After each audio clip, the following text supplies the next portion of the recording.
I'm in one of my favorite spots in Wheeling, Massachusetts. As you can see, the waterfalls are sitting over here. It's nice and peaceful. It's early in the morning. And I just wanted to talk about conscious awareness. Um, I was looking on Facebook and I was happy to see some friends discussing people like Joe Dispenza and What the Bleep. And I was just thinking about this thing about mindfulness and how we have nature we can step back into and bring ourselves back to some kind of natural form of connection with Mother Nature. Um, there's a part in What the Bleep where they were looking at the power of water, and this woman was on the subway and she was going to take some medication and she it dropped out of her hand. And make a long story short, they were having a discussion about how a scientist was taking water and just putting words on it, just words. The effects of it's showing the effects of words on since we're over 70% or 80% water in our bodies. It was showing the effects that these just mere words on a bottle were having on the water. So they took water from different sources and they had "I love you," "This is a blessing," prayers, and then they had one that says "I hate you," "I want to kill you," something to that effect.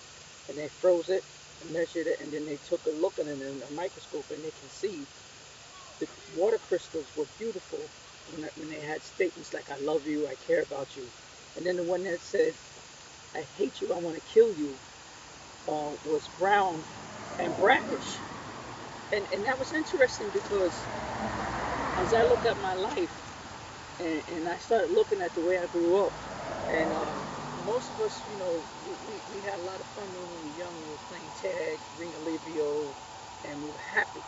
And then as progress came, our parents had jobs at factories, and then they started being layoffs, and there was a lot of economic stress.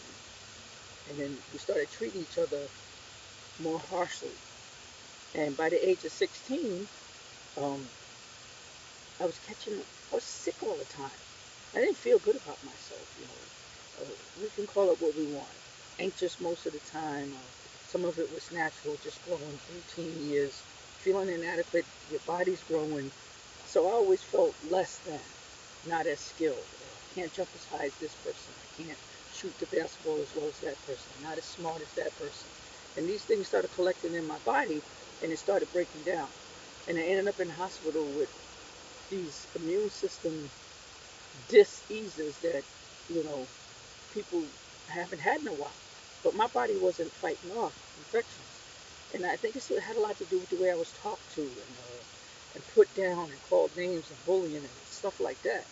It affects your immune system. So now, here we fast forward to now, right?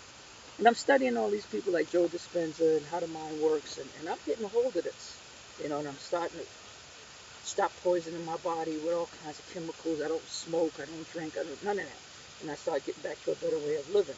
And then, a couple years ago, I'm studying the bees, and they're disappearing. And then, we never thought about it, right? Well, what do? We take their honey. You know how much honey we take away from them? And then we replace it with syrup sugar because they usually get their nourishment from the nectar and all of the stuff they collect from the flowers. We take that from them and introduce junk food to them. That's what it is. And then we turn around and take the queen bee, and we want her genes to be a certain way, so we artificially mess with that, and we impregnate her with the bees that we want her to have. Then we pinch her head and kill her off and introduce an artificial younger bee. Usually the queen bee lasts for 5 years. So we're throwing them all the way off, and then they start dying off. And then we start looking at, oh, it must be pesticides, it must be this. No, you know what we did? We took them out of their natural habitat. And they started dying off because they started catching infections. And I started catching on. I changed my eating habits, my exercise routines. I don't fool myself with a bunch of junk food. I enjoy having things that I like, but it's not the goal. I was reading an article many years ago with Will Smith's wife, Jada Pinkett, and they said, how do you stay so fit? She said, I no longer eat for pleasure. And I heard a gentleman say once, I learned to eat to live instead of live to eat. My taste buds were killing me. And so I had to learn to quiet myself down.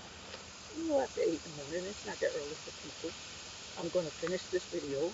I'm going to go over to the gym, work out. I was out with some friends last night because most of us like to still meet in groups and talk about our faith and things like that. That's what we do.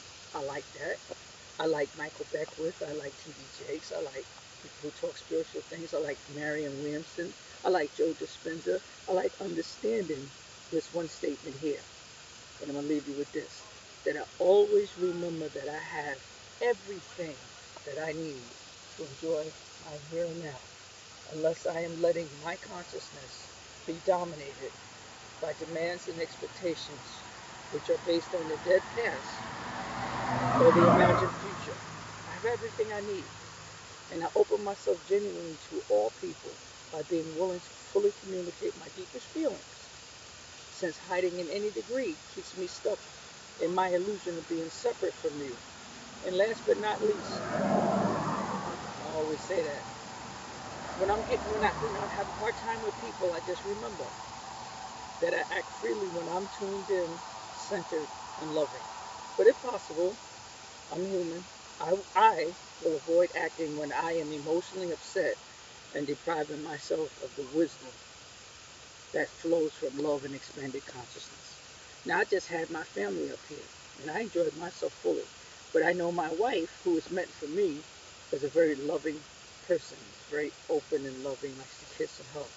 I enjoyed having my mother, my sister, and my niece in that atmosphere.